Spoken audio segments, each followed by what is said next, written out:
Broadcasting live from the moon and back, this is The Coin Chat, the most trusted voice for all things cryptocurrency. Each week we dissect an important issue and cut through the noise and misinformation out there in the world of blockchain, cryptocurrency, and ICOs, capturing the facts that truly matter to you that will give you an edge in this fast-moving emerging market. The who, what, where, when, and how of what you need to know in crypto to get ahead so you don't get left behind. Now here are your co-hosts, financial and crypto experts Yuri Cataldo and Steve Good. Hey, this is Steve Good on the Coin Chat with my co-host Yuri Cataldo, and today we are we are joined by David Schwartz from Litecoin, project director and partnerships and business development. David, it's a real pleasure. Welcome to the show. Hey, thanks, guys. Appreciate you having me on. I got all tongue-tied and tongue-twisted when I started saying who you were. So, you know. It only shows that it's unscripted, right? So that's it good. is completely unscripted. Right. Yeah, we can't unscript our tongue twists. That's right. No, we cannot. So I guess just to kind of jump in, I mean, I guess for me, the most interesting thing to start with is how did you get involved with Litecoin? Yeah, so I got involved in Litecoin back in September of 17 when I bought my first Bitcoin. And just started researching different coins and different projects, and I really loved what Litecoin was about, both from a technological standpoint as well as sort of their reputation, what they stood for. So one of the first things I noticed was how Charlie Lee was perceived within the crypto community as someone who, even if it probably didn't work in his favor, he would be very honest with everybody. He wanted to make sure he was sharing information. He was very upfront about things, wanted to make sure everything's transparent. Mm-hmm. And I just, when I got fascinated with Bitcoin, I realized that Litecoin was essentially a version that was a multiple of 4. So it's 4 times the amount of coins, 4 times faster on the transaction speed, you know, so on and so forth. And I just thought that was really cool. Thought the name was nice. It still fit within, you know, the Bitcoin spectrum, but was still individual enough and kind of defined what the coin was about, light and fast. So yeah, that's what first drew me to it. And then as I got further into it, I realized that the community was extremely supportive. Love the community. The people are very interactive. They help each other out. It's gotten to the point where myself and a few others, including like John Kim, actually have spent time physically at people's houses. As he likes to say, broke bread with them. We know a lot about each other, helped each other out. You know, some people live in Australia or Europe or other parts of the States, and we've literally, you know, helped each other out with things that have gone on in our lives and shared things. So it's a pretty cool. Yeah, it's a really cool community to be a part of, and it's been around for a while. So it's been around for 7 years, the coin. So it makes it one of the more established coins. It's never been out of the top 10. No, for sure. As far as I know, and I don't see that happening anytime in the near future. So yeah, at that time it was just something I could really hitch my wagon to. And once I got involved in the foundation and a few other things, I just realized this is really this is where I belonged. Yeah. So when you, you know, when you guys have been building it out, I know if we look back a year ago, you know, the website, for example, was quite weak in explaining where you can spend Litecoin, et cetera. But I've seen that you guys have done a lot to develop that. How are you encouraging companies around the world to adopt and use it? Because I see that you've got a really big list now. I mean, it's actually changed quite a lot in the last year. But how do you actually reach out to these companies as individual companies? Because you don't have an army of people out there as community members doing that, or do you? So actually, that's how we do it. Yeah? Yeah. I found a dental office. I was like, great, if I ever go to, I forget which city it was in now, but I was looking across Europe in general. I noticed my wife's country is completely unrepresented in Poland. So he's made it a personal mission now to solve that for you guys. Well, I appreciate it. Pretty cool. But well, you know, looking at the map, and she's like, what do you mean Latvia's there and Hungary and Czech Republic and there's nothing in Poland? She's like, what's wrong with these people? You know? Yeah, no, mostly it's people that go out every day and they talk to, you know, mom and pop shops, or they go into their local malls or whatever and they just start talking. Yeah. But the few people that are very vocal about it and record those quite a bit. One of them is John Moore. His nickname is Johnny Litecoin, and he's out of Jersey. He actually works for Nationwide Merchant Solutions, right? And so they deal with credit cards and merchants. And one of the things he realized early on is there's nobody really on the merchant side when it comes to the banking world, right? You can have a lot of fraudulent pullbacks, and the merchant ends up paying for that, which is a real bummer because, first of all, you're already paying 3 or 4% on every charge that gets charged through a credit card as a merchant. And now when somebody buys something and then claims that, that they never actually, that wasn't them that paid for it, then that money gets pulled back. Well, guess who's paying for that penalty? That's the merchant, right? Right. Yeah. So John deals with this, John Moore deals with this on a daily basis. And so he is now one of the most vocal evangelists for Litecoin and Bitcoin in all of Jersey. He goes around, and I mean, if you go check out his videos at Johnny Litecoin on Twitter, I mean, he's constantly putting out tutorials, right? He's putting out tutorials about how, as a merchant dealer or dealing with these merchants, how he experiences X, Y, and Z, and why Bitcoin and Litecoin are the preferred payment method for him now, that he pitches to pretty much every single company that comes into his purview. Yeah, and so I mean, you just have regular people like there's a guy, his name's Charles Davis, and his wife Lisa.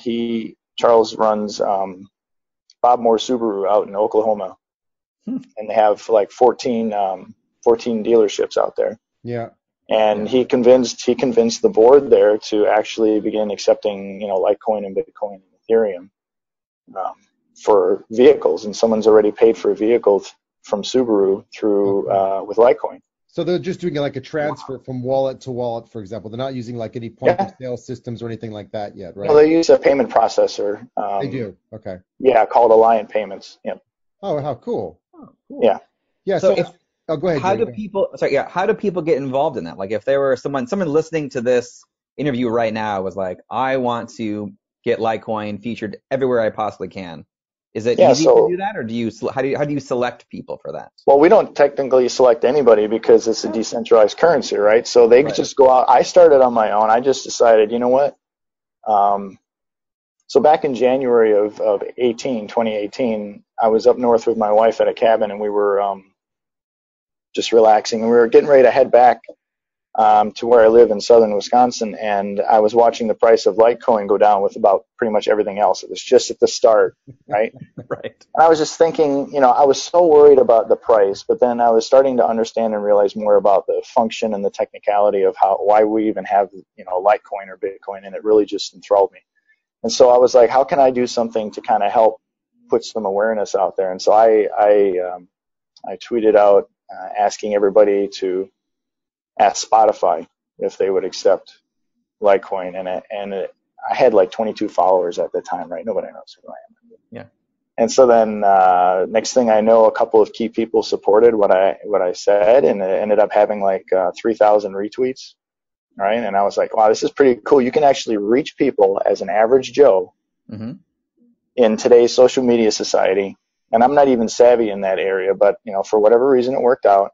But why can't I do that also, just walking into a store and asking them, hey, would you, consider accepting cryptocurrency too, right? Yeah. Well, you make just real quick. So you made a really good point, because actually Yuri, we've made a little bit of a faux pas here, because the only sort of tip jar that we've had going on our show has been an Ethereum tip jar. So I'm going to go and put a Litecoin wallet address up as a tip jar for people to have appreciation for all the hard work we do, because we work hard and we don't do this for any money. So every little bit helps. I'm not saying please give me money. I'm saying please help us make our show better. So I'm sure that'll help boost your tips there. Yeah, definitely. Yeah. Yeah, so it's people doing it on their own initiative. And so what we've ended up doing is, I think the foundation at one point had helped put something together as like a template that people could print off and take, right, to a merchant. And then others just within the community decided to create their own kind of step-by-step, this is what you can do, and here's like a nice brochure type card or whatever that you can give to merchants, and we all share with each other, tips and ideas on how to do that. Yeah.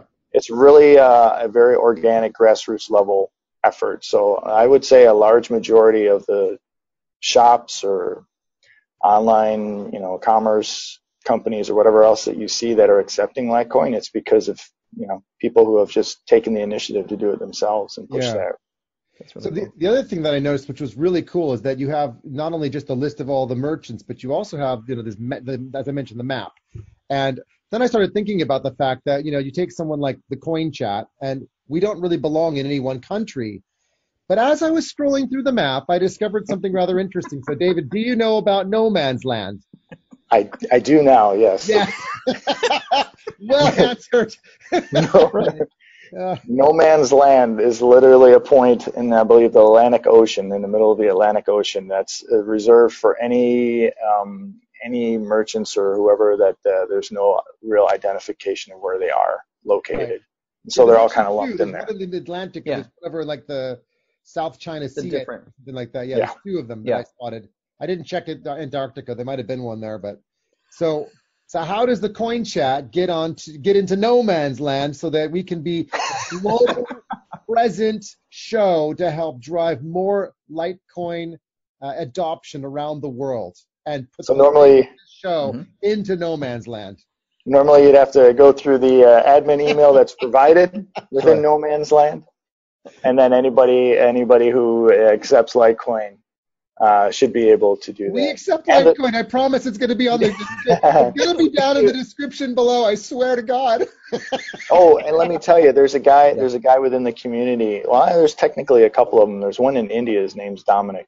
And another one who lives on the East Coast now in Jersey. His name is Jim Flanagan. And they've created their own website and app that tracks all of the merchants or whoever that accepts Litecoin for payments too.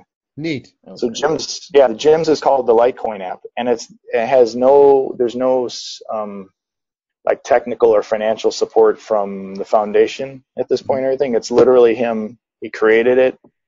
He's brought it up through this grassroots level. He has a lot of people that kind of give him ideas of, hey, this place is taking Litecoin, you can add them to the map, and he just keeps adding them and adding them. Cool. Same thing with Dominic. So Dominic is in India, and India is not very crypto friendly, the government. No, it's not at all. And so this guy is doing these things under a very big shadow, over people who are into crypto at all. And so a lot of mad props to him too for even continuing to do that to this day. So yeah. Well, interestingly enough, we've also written a book, which we're in the stages of trying to get it from manuscript to final, but we could accept Litecoin for our book too. You could. We could. There's people that do that too. Yeah. David, would you go into a little more detail about sorry, I didn't mean to interrupt, the foundation in general? I know a lot of organizations like Bitcoin has its own foundation, Ethereum has its own foundation. How does that operate, and how do you operate alongside Litecoin and how are they separate? Yeah, sure. So the foundation itself was established, I think it was literally only like 2 years ago. I think it was born out of a frustration with a prior type of alliance that was created. And so Charlie Lee, the creator of Litecoin, is the managing director from the foundation, and him and a few other core developers and people like Franklin Richards and Xinzi Wang, they ended up creating